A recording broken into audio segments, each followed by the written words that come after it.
Tradesman by Gardner. Times were so hard that Hector's granduncle Salvo said he was going to start working again, not letting the fact that he was over 70 and blind deter him for a moment. Hector himself had been working at the nursery ever since he turned 17, watering troves of pennyroyal and verbena and raking the gravel paths new every morning. Uncle Salvo was not going to get a job like that. He could not even leave the block unaccompanied. He was going to make things to sell. Hector fingered the uneaten half of his Pop-Tart as Salvo spun a sound line of logic while a septuagenarian could still pull his weight. Salvo had made beaded works back in Venezuela, fantastic creatures and fetishes Hector knew only from word of mouth. Salvo had been a respected craftsman before they moved, but had chosen to retire the skill in favor of supporting Pai's construction business. But Pai was dead. Business had fallen off, and so Salvo bid Hector to bring his sister's beading kit. Rather than remind Salvo that he had few precious moments before he had to leave for school, Hector fetched the plastic box, segregated into cubicles and still in its original shrink wrap from 5 Christmases ago. Hector watched with unwilling fascination as Salvo's fingers picked and petted the beads in their compartments, finding their edges, the hard seam of plastic where the casting molds had met. Salvo made him say the colors which they were, though Hector felt something was lost in translation, that by violeta and rojo, Salvo probably didn't mean bruised purple or whore's mouth red, but even now, he could not bring himself to correct his old man. With fluid skill, Salvo's hands sprang into action, gathering and knotting beads into a herringbone pattern. Salvo's cat put her paw out to snag the thing, but the old man shooed her away. He made the thread dance in and out of the beads like a spider lining its nest with oddly colored pebbles. The piece grew. Salvo's hands went from red to purple to green, never spilling, never dropping a bead. Of course, Hector missed the bus. Walking up to school parking lot that morning, Hector forgot all about his uncle. He gained about 3 pounds of homework by lunchtime and spent most of the break cursing his way through trig problems that he wouldn't have time to do when he got home. At 3 o'clock, he shouldered his school bag and sweated the 3 miles to work, spraying flats of Gerbera daisies with the ground crew's motley assortment of tweakers, cokeheads, and stoners. Hector gave only passing thought to the old man. But at dinner, creativity reared its ugly head. Salvo thumped to the table and tossed a box in Hector's place. There had been skill in Salvo's fingertips. Hector knew, had seen scrap remnants of the master's open work and peyote-stitched belts picked out in flat rocallas. But skill was no replacement for materials, and Salvo had created the ugliest, tacky-ass doodads Hector had ever laid eyes on. They stared Hector in the face all through the polenta and sausages. The beading kit had come with a gaudy nylon yarn, bright silver, which only served to underline how disharmonious the colors were. He wasn't sure if they were supposed to be animals, or people, or jewelry, or what. They were awful. They were like something a resentful kindergartner would make at a day camp. When Salvo had given his plate to Selena to take away and blessed Hector's mother for food, he turned to Hector. Now, hijico, you will take these to my friend Ernst, who has a shop on the corner. What the proprietor of a smoke shop was supposed to do with a batch of cracked vomit, Hector didn't know, but he dutifully took the cigar box and left for the shop. Ernst, a beefy Hungarian chunk of a man, looked bemused when Hector presented the box to him. I like your grandpa, Hector didn't correct him, but this is too much. We'll pay money for these. Hector agreed internally, but pressed. He's your best customer. Please. Ernst ran his hand through his fleeting hair. Already tough enough to sell things. God damn it, anyhow. They buy cigarillos and beat them up to put their pots in. And he launched into a half-hour rant about youth today and drugs. And by the time Hector peeled away and started home, it was already dark. So that meant he'd be up until midnight with his biology packet, even if he didn't try another shot.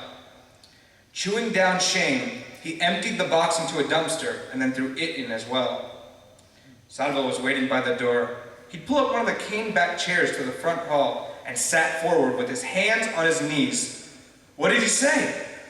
Hector couldn't look at himself in the entryway mirror as he replied, He's gonna set him out on the counter, but he can't promise anything.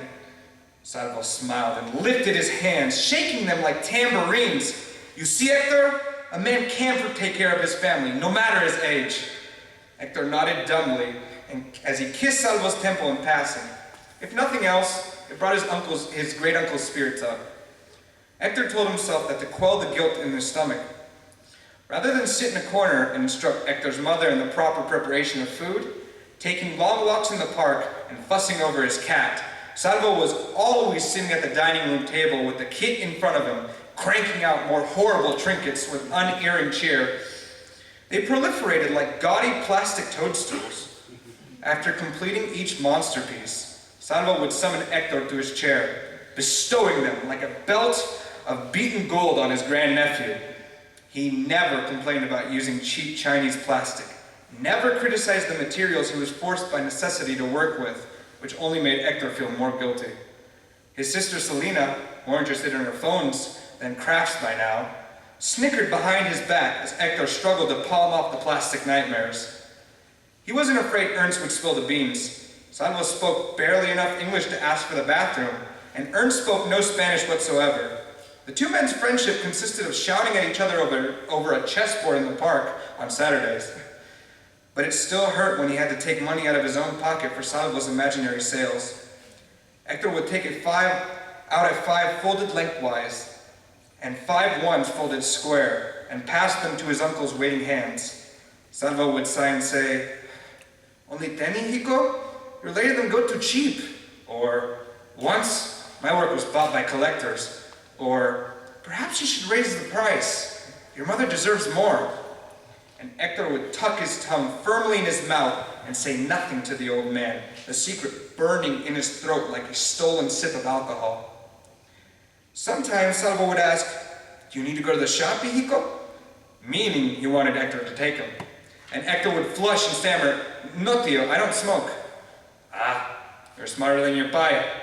Salvo would lay surprisingly strong hands on Hector's face. "Are you sure you need nothing from my friend Ernst?" "Please, tío, I'll be late." And Salvo would relent, dropping his hands. "Well, you must not keep anyone waiting. You work hard, hijo." Once the old man beckoned him over, a smile on his face.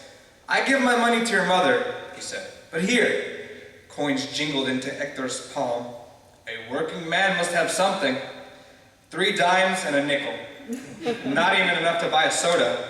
"I don't need it, tío. It's not about need, boy." And Salvo strode off, hands firmly in his pocket in guard of any return. Wow. A whole 29% return on his investment. At this rate, if he was careful to stagger his fake sales, Hector calculated he would be able to buy a bike by late August. No more walking to work and school, arriving tired and sticky and out of breath. Gladys, a supervising water technician, got gout and decided to retire. After months of dependable work, Hector felt he had a fair chance in the running, seeing as he showed up on time and didn't take breaks to freebase with his friends. Barry, the manager, cocked an eyebrow as he blew cigarillo smoke in Hector's face. "You fucking kidding?" he said.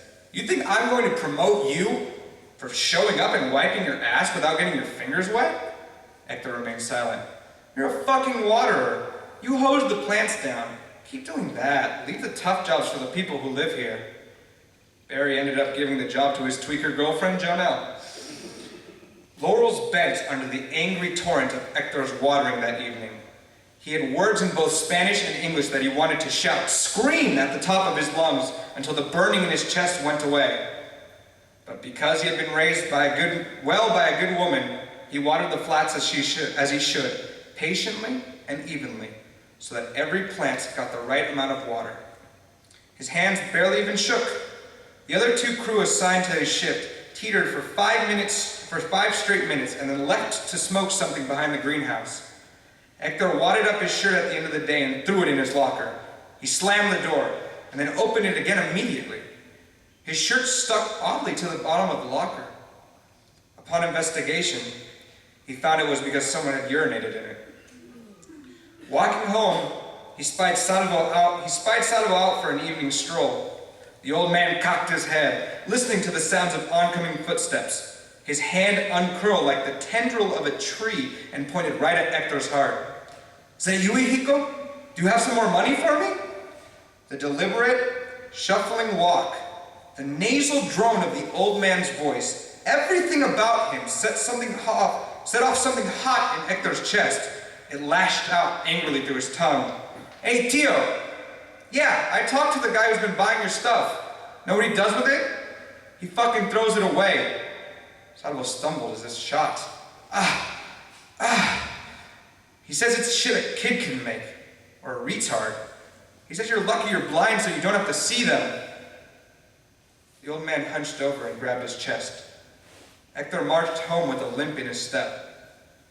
The hot anger faded, and shame rolled back in. He waited for Salvo to come home, to report everything in a melodramatic shout, and his mother to descend on Hector, slapping and pinching. The old man crept in after dinner was set, quietly hanging his cane on the back of the couch and unwound the scarf he wore even in summer. Tio, please come have a seat, Hector's mom called. What have you been doing? Salvo did not answer as he shuffled to the table.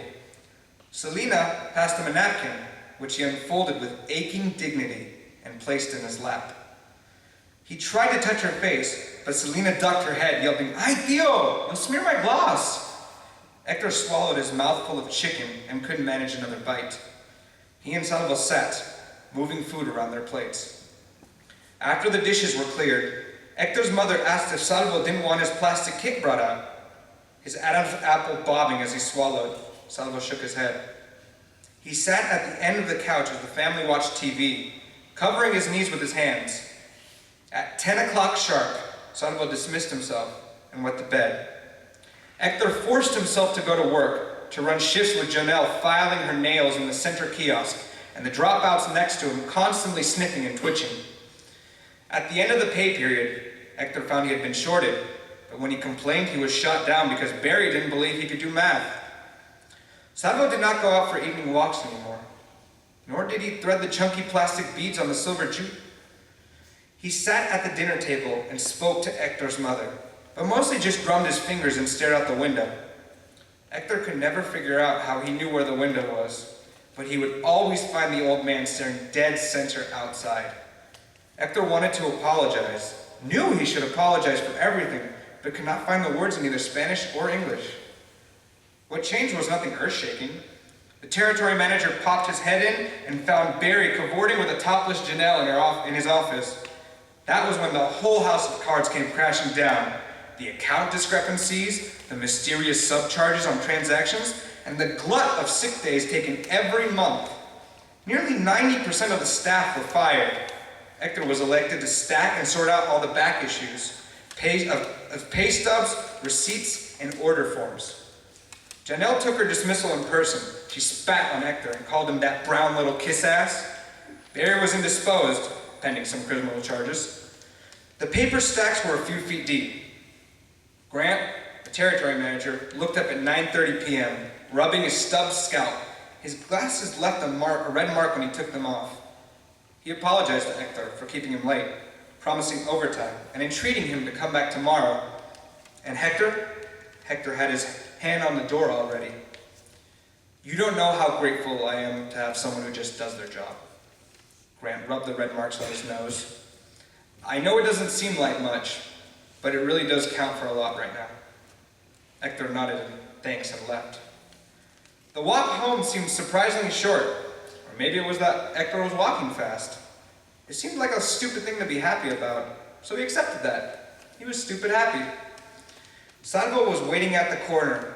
The old man seemed almost part of the fence post he was holding on to, so much so that Hector glanced at him 3 times before he realized it.